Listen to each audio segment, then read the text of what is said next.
आज हम पढ़ेंगे सिविल प्रक्रिया संहिता 1908 की धारा 9। पहले बैरेक्ट में देखते हैं कि क्या लिखा हुआ है। भाग 1 साधारणतः वादों के विषय में न्यायालयों की अधिकारिता और पूर्व न्याय। तो न्यायालयों की जो अधिकारिता है वह हमको मिलती है धारा 9 में, और पूर्व न्याय के संबंध में जो प्रोविजन है, जो उपबंध है, वो हमें मिलते हैं धारा 10 में। तो धारा 9 को पढ़ने से पहले हम न्यायालयों की अधिकारिता और क्षेत्र अधिकार के बारे में कुछ बेसिक नॉलेज ले लेते हैं। तो न्यायालयों की जो अधिकारिता होती है वह साधारण रूप से 4 प्रकार की होती है। पहली होती है विषय वस्तु से संबंधित अधिकारिता, दूसरी होती है स्थानीय या प्रादेशिक अधिकारिता, तीसरी होती है आर्थिक अधिकारिता और चौथी होती है आरंभिक एवं अपीलीय अधिकारिता। तो जो पहली वाली अधिकारिता है विषय वस्तु से संबंधित अधिकारिता, इसमें न्यायालय केवल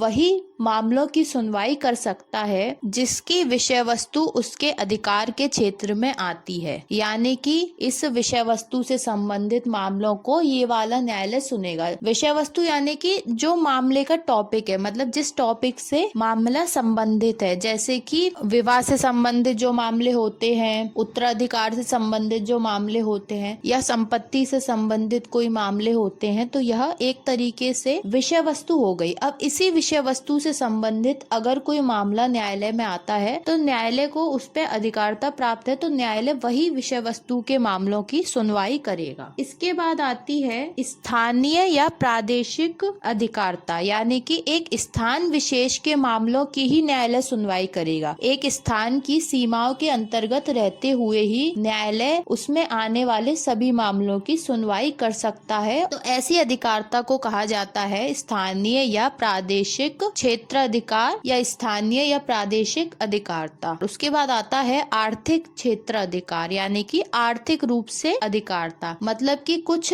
रकम डिसाइड कर दी जाती है, उतने रकम तक के मामलों की सुनवाई न्यायालय कर सकता है। उससे ऊपर के रकम की सुनवाई कोई और न्यायालय करेगा। तो डिसाइड कर दिया जाता है कि जैसे सिविल न्यायाधीश जूनियर डिवीजन 25,000 रुपए तक के मामलों की सुनवाई करेगा, सिविल न्यायाधीश सीनियर डिवीजन 50,000 रुपए तक के मामलों की सुनवाई करेगा। इतनी रकम तक के अगर मामले आएंगे तो उसे वही न्यायालय और वही न्यायाधीश सुनेगा जिसकी अधिकार क्षेत्र में वह मामला आएगा, मतलब जिसको उतनी रकम तक के मामलों की सुनवाई करने की अधिकारिता होगी। इसके बाद आती है आरंभिक एवं अपीलीय क्षेत्र अधिकार। तो आरंभिक का मतलब होता है कि सबसे पहले मामला किस न्यायालय में दर्ज किया जाएगा, उसे बोला जाता है आरंभिक अधिकारिता। तो कुछ लघुवाद न्यायालयों और सिविल न्यायालयों को मामलों को सुनने की आरंभिक और प्राथमिक अधिकारिता होती है, यानी कि सबसे पहले मामला इन्हीं न्यायालयों में, यानी कि सबसे पहले मामला ऐसे ही न्यायालयों में दर्ज किया जाता है। तो यह हो गई प्रारंभिक अधिकारिता, यानी कि जहां पर मामला सबसे पहले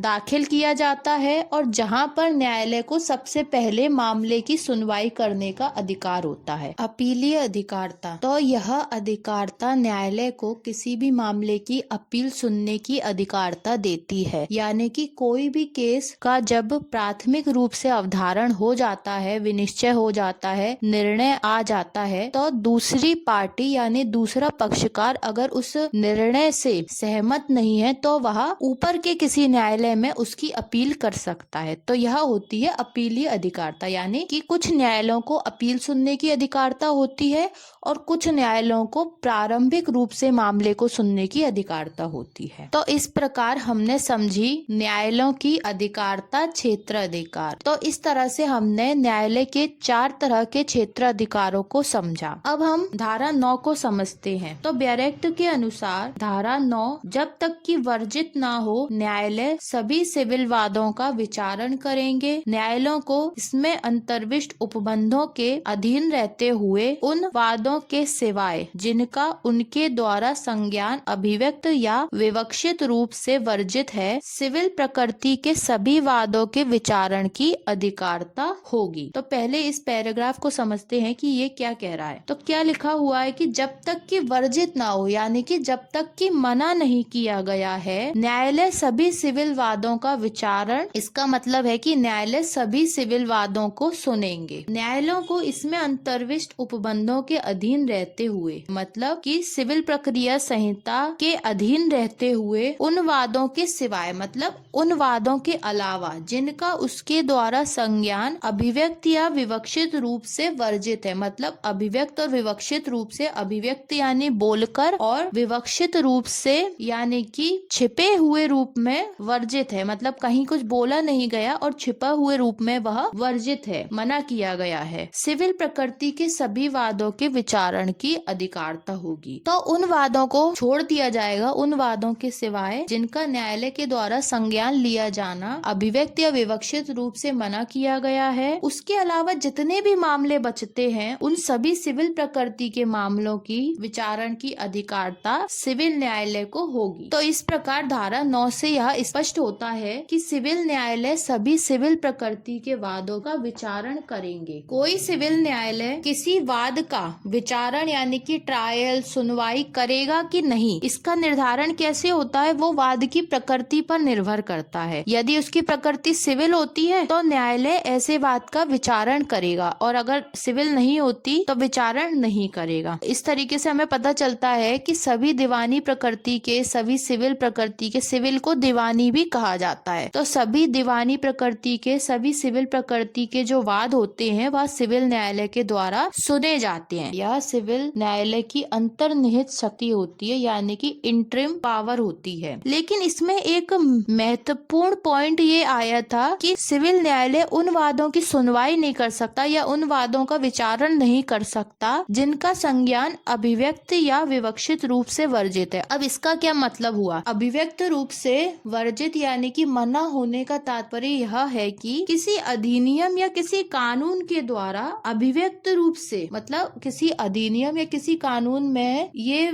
चीज लिखी हुई है, ये उपबंध है, ये प्रोविजन है कि सिविल न्यायालय द्वारा किसी मामले के संज्ञान लेने को वर्जित कर दिया जाता है। वह सिविल प्रकृति का ही वाद होगा, लेकिन उसे किसी अन्य विधि के द्वारा सिविल न्यायालयों में सुनवाई से वर्जित कर दिया जाता है। यानी कि सिविल न्यायालय उस सिविल प्रकृति के वाद की सुनवाई नहीं कर सकता, बल्कि उसके लिए जो अधिनियमित या विधि बनाई गई है, वही अधिनियमित या विधि में जो न्यायालय बताया गया है वही उस मामले की सुनवाई करेगा। सिविल न्यायालय उसकी सुनवाई नहीं करेगा। ऐसे वादों को सिविल प्रक्रिया के क्षेत्र से बाहर कर दिया जाता है और वह इन विशिष्ट विधियों द्वारा ही उन मामलों की सुनवाई की जाती है और उन मामलों को आगे बढ़ाया जाता है। अगर किसी विधि में स्पष्ट रूप से यह लिख दिया है कि इस विधि से संबंधित यदि कोई मामला आता है तो उस विधि के अंतर्गत जिस न्यायालय का प्रावधान है, जिस न्यायालय के बारे में उस विधि में लिखा हुआ है, वही न्यायालय उस विधि से संबंधित टॉपिक से संबंधित मामले की सुनवाई करेगा। कोई अन्य न्यायालय या फिर सिविल न्यायालय उस वाद की सुनवाई नहीं करेगा। तो इस प्रकार से वर्जित कर दिया जाता है। जैसे कि हम राजस्व से संबंधित जो मामले पढ़ते हैं वह होते तो सिविल प्रकृति के हैं, लेकिन उनके लिए अलग राजस्व विधि है और राजस्व न्यायालयों का गठन किया गया है। तो इस तरीके से यदि किसी विधि में सिविल प्रकृति के मामलों को मना कर दिया गया है कि सिविल न्यायालय ऐसे मामलों की सुनवाई नहीं करेगा, तो सिविल न्यायालय ऐसे मामलों की सुनवाई नहीं करेगा। तो यह तो हो गया अभिव्यक्त रूप, कि अभिव्यक्त रूप से वर्जित किया जाता है। अब हम समझते हैं विवक्षित रूप क्या होता है, यानी कि इम्प्लाइड मेथड क्या होता है। इम्प्लाइड यानी होता है छुपा हुआ, यानी कि अभिव्यक्त नहीं किया गया। जैसे यहाँ पर एक विधि के अंतर्गत अभिव्यक्त करके मना किया गया है, लेकिन इम्प्लाइड में कहीं पर अभिव्यक्त नहीं किया गया पर फिर भी वर्जित है, फिर भी उसको सिविल न्यायालयों को उन मामलों की सुनवाई करने का अधिकार फिर भी नहीं है। तो अब हम समझते हैं विवक्षित रूप से वर्जित करना यानी कि मना करना। तो विवक्षित रूप से मना करने के दो आधार हैं। एक तो होता है कि राज्य से संबंधित जो मामले होते हैं, मतलब कि राज्य के कार्य से संबंधित जो मामले होते हैं, उन मामलों का संज्ञान करने का अधिकार सिविल न्यायालय को नहीं होता, क्योंकि वो ऐसे मामले होते हैं जो कि राज्य की प्रभुत्व संपन्न हैसियत के अंतर्गत आते, यानी कि केवल राज्य को ही उस पे एकमात्र अधिकार होता है और कोई अन्य न्यायालय या कोई अन्य अभिकरण उनकी सुनवाई नहीं कर सकता। वह अपने कार्य से संबंधित जो मामले आते हैं, जो केवल उसके कार्य से ही संबंधित है, रिलेटेड है, उसके आसपास के ही मामले हैं, तो वह उनका निपटारा स्वयं करता है। तो ऐसे मामले इसके अंतर्गत आते हैं। इसके बाद एक और तरीका है विवक्षित रूप से सिविल न्यायालय को सिविल मामले की सुनवाई करने से वर्जित करने का। लोक नीति के आधार पर भी सिविल न्यायालय सिविल वादों की सुनवाई नहीं कर सकते।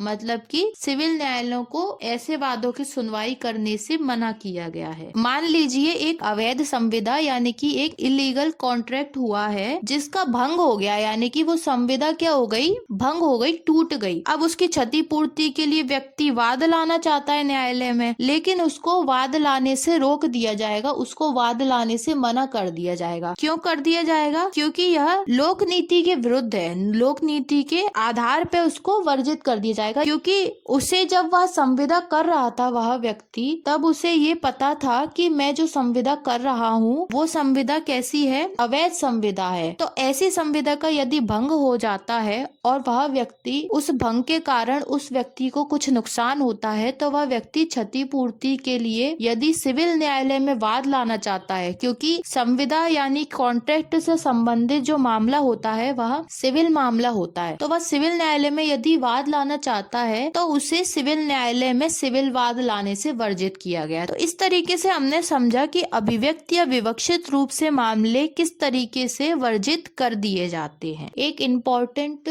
बात और है कि जो सिविल प्रकृति के मामले होते हैं, उन मामलों में व्यक्ति के किसी विधिक अधिकार का हनन होता है, यानी कि उसका कोई विधिक अधिकार छीना जाता है या उसे किसी प्रकार की कोई क्षति होती है, तो उस क्षति की पूर्ति के लिए वह न्यायालय में जाता है। तो ऐसे मामले मुख्यतः सिविल प्रकृति के मामलों के अंतर्गत ही आते। इसके बाद हम धारा 9 का स्पष्टीकरण 1 पढ़ते हैं और उसे समझने की कोशिश करते हैं। तो बेयर एक्ट के अनुसार स्पष्टीकरण 1 वह वाद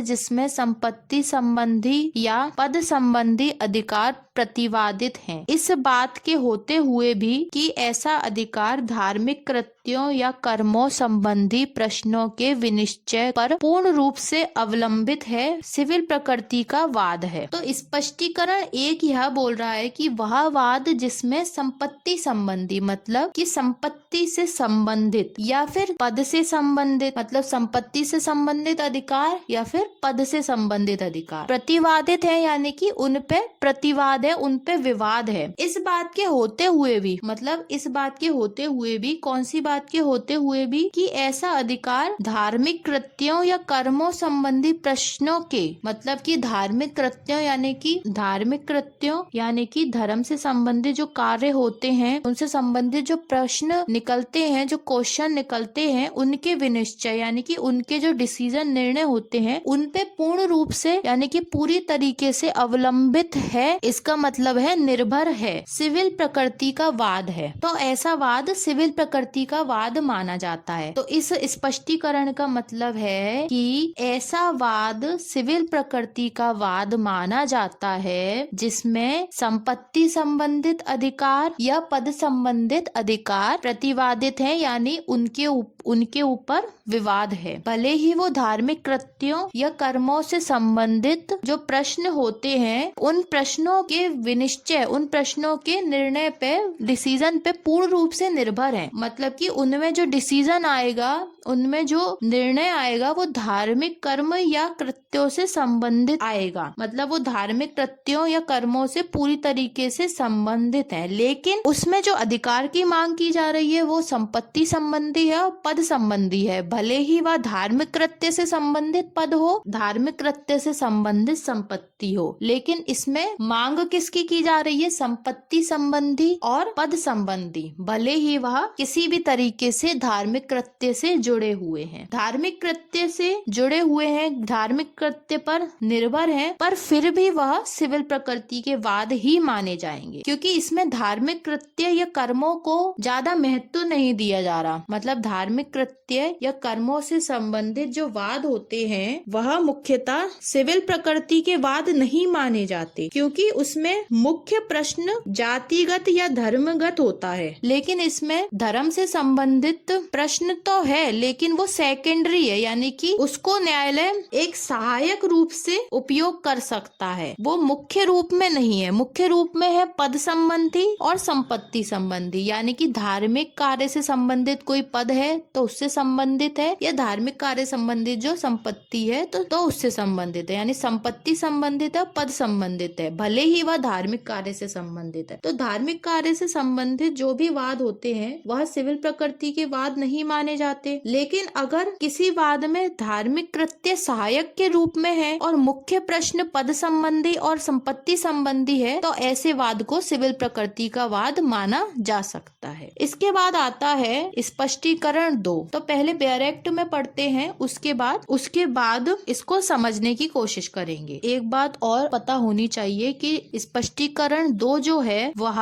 संशोधन के द्वारा जोड़ा गया है। 1976 में संशोधन किया गया था और स्पष्टीकरण 2 को जोड़ा गया था। हम स्पष्टीकरण 2 पढ़ते हैं। इस धारा के प्रयोजनों के लिए यह बात तात्विक नहीं है कि स्पष्टीकरण 1 में निर्दिष्ट पद के लिए कोई फीस है या नहीं, अथवा ऐसा पद किसी विशिष्ट स्थान से जुड़ा है या नहीं। तो स्पष्टीकरण 2 में यह स्पष्ट कर दिया गया है कि इस धारा के प्रयोजनों के लिए, मतलब इस धारा के उद्देश्यों के लिए यह बात तात्विक नहीं है, यानी कि यह बात महत्व नहीं रखती है कि स्पष्टीकरण 1 में निर्दिष्ट पद के लिए कोई फीस है या नहीं। मतलब स्पष्टीकरण 1 में जो पद की बात की गई है उसके लिए यह बात महत्वपूर्ण नहीं है उस पद के लिए कोई फीस है या नहीं। मतलब स्पष्टीकरण 1 में जो पद की बात कही गई है उस पद के लिए यह आवश्यक नहीं है कि उस पद के लिए कोई फीस है या नहीं। मतलब जो भी व्यक्ति उस पद को धारण करता है उसे कोई फीस मिलती है या फिर नहीं मिलती, अथवा ऐसा पद किसी विशिष्ट स्थान से जुड़ा हुआ है या नहीं जुड़ा हुआ। तो स्पष्टीकरण 1 में जो पद संबंधी अधिकार की बात की गई है उस पद के लिए आवश्यक नहीं है कि उस व्यक्ति को कोई फीस मिलती हो या नहीं, या फिर वो पद किसी स्थान विशेष से जुड़ा हुआ हो या नहीं। अगर उसे कोई फीस नहीं भी मिलती तो भी वह सिविल प्रकृति के वाद के अंतर्गत आएगा और उसे अपना मामला न्यायालय में दाखिल करने का अधिकार है और न्यायालय उसकी सुनवाई करेगा, भले ही उस पद संबंधी अधिकार के लिए कोई फीस हो या फिर नहीं हो। उस पद संबंधी अधिकार को प्राप्त करने के लिए वह व्यक्ति न्यायालय में जा सकता है और अपने पद संबंधी अधिकार को न्यायालय के द्वारा प्राप्त कर सकता है। इसमें इन पद के अधिकार के लिए फीस का होना या ना होना आवश्यक नहीं है। यह पद किसी विशिष्ट स्थान से जुड़ा हुआ होना या उसका जुड़ा हुआ नहीं होना, ऐसी सारी बातें महत्वहीन है, इनका कोई महत्व नहीं है। महत्व किसका है? पद संबंधी अधिकार का